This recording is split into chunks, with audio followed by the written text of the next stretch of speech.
let us discuss the structure of a sperm, or you can say a spermatozoon. A spermatozoon is divided into 4 parts: head, neck, middle piece and tail. So we are going to discuss these parts one by one. As you see in the diagram, you see the first part, that is the head. It has an acrosome and a nucleus. So in the posterior part, it has a nucleus and a small anterior acrosome. This acrosome actually contains digestive enzymes. They are hydrolytic enzymes. These enzymes are the ones which are going to help them to penetrate into an ovum or an egg. Okay. So this acrosome is very important because of the presence of digestive enzymes, or you can say hydrolytic enzymes, that help it to penetrate into the ovum. And then head also has nucleus. Now this nucleus contains condensed DNA. Okay. So this DNA is condensed, and it has how many chromosomes? The nucleus contains 23 chromosomes. Remember that in the nucleus there will be 22 autosomes and 1 sex chromosome. So overall we have 23 chromosomes, and these chromosomes, you all know that they are very important because they are carrying the genetic material from the male parent. So this nucleus and acrosome form the head of this sperm. Next we move on to neck. This neck is not being shown over here because neck forms a very small region. So I can just demonstrate you here that this portion is the neck region of the sperm.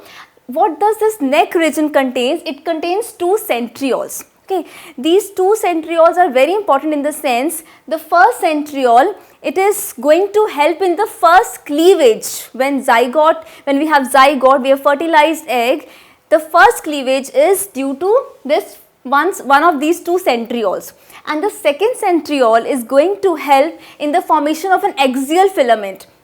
We could see one axial filament is going to arise from here and it's going to end up here. So this axial filament is due to the second centriole. Okay, so remember that in the neck region is a very small region. It is important because it has 2 centrioles, and these 2 centrioles are at right angles to each other. Since they are at right angles to each other, one is going to help in the cleavage, in the first cleavage of the zygote, and the second centriole is going to help in the formation of axial filament. Next we move on to the middle piece. The middle piece, or the middle region of this sperm, it is also, you can also call it as collar. It contains lot of mitochondria which is bounded along that axial filament.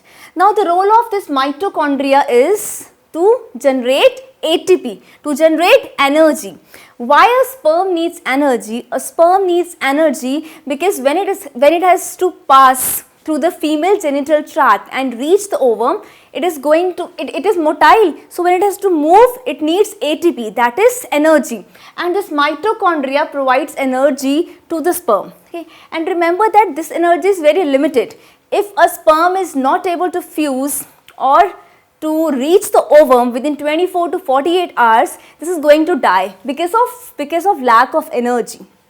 Then we move on to the tail region. This tail region is also known as flagellum. It is mainly composed of the cytoplasm, and this tail region is actually causing the sperm to swim. So it is going to swim and reach the ovum in the female genital tract because of the whip-like movement of this flagellum. Okay. So let us recall this. A spermatozoon has 4 parts: head, neck, middle piece and tail. The head has a nucleus and an acrosome. This acrosome, it has some hydrolytic enzymes or some digestive enzymes which is helping the sperm to penetrate into the egg, and the nucleus contains the genetic material from the male parent. It has 23 chromosomes. How 23 chromosomes? 22 are the autosomes and 1 is the sex chromosomes. Then we have the middle piece. Middle piece contains tightly coiled mitochondria to the axial filament. In the center we have an axial filament. Around that axial filament, mitochondria is tightly coiled. The main function of this mitochondria is to generate ATP, to generate energy. Why a sperm needs energy? It needs energy so that it can reach and penetrate the ovum to fertilize it.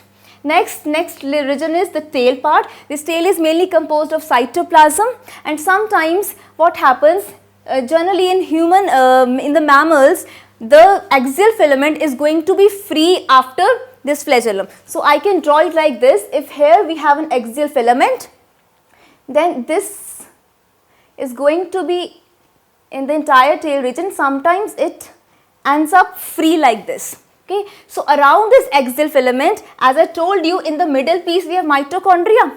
So here you can demonstrate some mitochondria, and this mitochondria is giving energy to the sperm, and the tail is mainly composed of cytoplasm, and this tail is also known as flagellum. Why flagellum? Because it is going to help the sperm to swim by its whip-like movement. Okay, so the sperm tail is going to help the sperm to be motile, to move and to reach the egg and to fertilize it. So we remember that we have these 4 regions: head, neck, middle piece and tail.